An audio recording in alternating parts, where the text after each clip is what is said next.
Olá! Hoje vamos mergulhar numa das obras mais intensas e, francamente, mais marcantes do romantismo português. Frei Luís de Sousa, de Almeida Garrett. É uma daquelas histórias que nos mostra de forma brutal como o passado, quando não está bem resolvido, pode mesmo voltar para destruir tudo. Vamos ver como. A peça arranca logo com estas palavras lidas pela nossa heroína, a Dona Madalena. E isto não é uma leitura qualquer, pois não? É um presságio, quase um aviso. Ela sente no fundo da alma que a felicidade que vive com a família é frágil, um engano ledo e cego que, a qualquer momento, pode simplesmente desfazer-se. E então conhecemos esta família. Dona Madalena, o seu marido, Manuel de Sousa Coitinho, e a filha deles, a jovem Maria, que é uma rapariga muito inteligente, mas também muito frágil. Olhando de fora, parecem a família ideal. Mas há ali uma tensão no ar, um medo que ninguém ousa dizer em voz alta. Estamos em Almada no início do século XVII. A vida parece correr-lhes bem, mas a verdade é que Dona Madalena vive completamente assombrada. Há uma sombra do passado que a persegue, um segredo que a corrói por dentro e que ela tenta, a todo custo, esconder de toda a gente. Mas, afinal, de onde é que vem este medo todo? Bem, a resposta está numa personagem-chave. Telmo Pais, o velho escudeiro da casa. Ele é muito mais do que um simples criado. Ele é, na verdade, a personificação viva do passado que aterroriza Madalena. E aqui conseguimos ver o coração dividido do Telmo. Por um lado, temos o presente, não é? O amor enorme que ele sente pela pequena Maria. Mas por outro, o passado. Aquela lealdade cega, inabalável ao seu antigo amo, Dom João de Portugal, que desapareceu há 21 anos. O Telmo vive preso entre estes dois mundos. E essa devoção a um fantasma está lentamente a envenenar a paz daquela família. Reparem nesta linha do tempo. 21 anos. É quase uma vida inteira. A Madalena esperou 7 anos, 7 longos anos, antes de se permitir ser feliz outra vez. Mas para o Telmo, é como se o tempo tivesse parado naquele dia. A esperança dele, aquela fé teimosa, manteve o passado vivo à força. E é a isto que ele se agarra. A estas palavras da última carta que Dom João escreveu a Madalena. Para qualquer outra pessoa, isto seria só uma despedida carregada de emoção. Mas para o Telmo, não. Para ele, isto é uma profecia, uma promessa que o tempo não pode nem deve quebrar. E esta esperança do Telmo não é única. Ela faz eco de um mito nacional muito maior, o sebastianismo. Aquela crença popular de que o nosso rei perdido, Dom Sebastião, ia voltar um dia numa manhã de nevoeiro para salvar Portugal.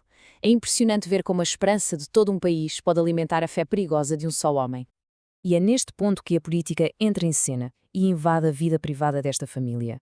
Um ato de orgulho, de patriotismo, está prestes a ser o fósforo que vai fazer com que tudo arda.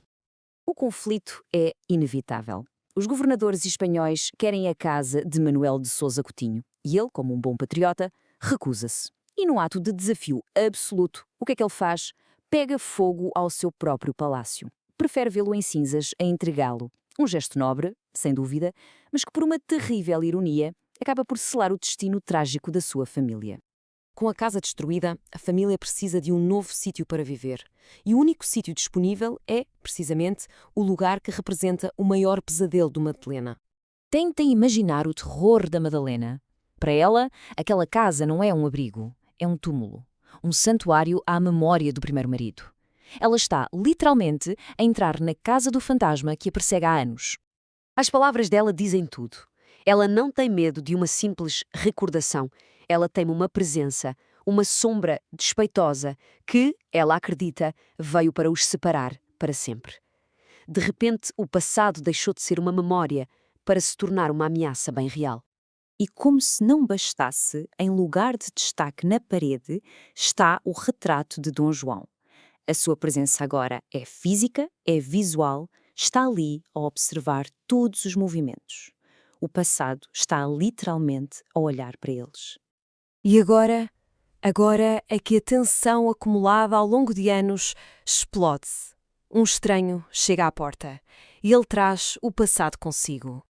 É noite. Bate à porta um velho romeiro, um peregrino, que diz vir de muito longe. Ele insiste que tem de falar com Dona Madalena, que traz um recado urgente, uma mensagem que mais ninguém pode ouvir. O suspense é quase insuportável. O romeiro dá o seu recado. Um homem, que esteve cativo durante 20 anos, está vivo. Cada palavra é como uma facada para Madalena. É o seu pior pesadelo a tornar-se realidade, ali mesmo, à sua frente. Para que não haja qualquer dúvida, pedem ao Romeiro para identificar o homem de quem fala. E ele, sem hesitar um segundo, aponta para o retrato na parede. O pesadelo é real, a sombra ganhou carne e osso. Frei Jorge, o irmão de Manuel, percebe a dimensão da tragédia e faz a pergunta final. A pergunta que vai destruir tudo. E a resposta é de uma simplicidade que gela o sangue. Ninguém. E, ao dizer isto, o Romeiro aponta para o retrato. Ele é Dom João de Portugal, sim, mas ao mesmo tempo já não é ninguém. É um homem que perdeu tudo: o nome, a casa, a identidade. É um fantasma que voltou do mundo dos mortos para assombrar os vivos. O regresso de Dom João não é um reencontro feliz, é um terremoto que deita abaixo de forma definitiva o mundo que Madalena e Manuel tinham construído. As consequências são devastadoras. O casamento deles é visto como pecado. A filha, à luz dos olhos deles, passa a ser considerada ilegítima, uma filha da vergonha. A pobre Maria, já tão frágil, não aguenta o choque. A honra da família está destruída. E para a sociedade daquela época, só lhes resta uma saída. A única maneira de limpar a desonra é morrer para o mundo. Eles se separam para sempre, abdicam dos seus nomes, das suas vidas e entram para a vida religiosa. Manuel de Sousa Coutinho passa a ser Frei Luís de Sousa, o nome que dá título a esta tragédia. É o fim de tudo o que eles alguma vez conheceram e amaram. E terminamos assim, com esta pergunta no ar. No final de contas, o que é que causou isto tudo? Foi o destino? Uma força maior à qual eles não podiam escapar?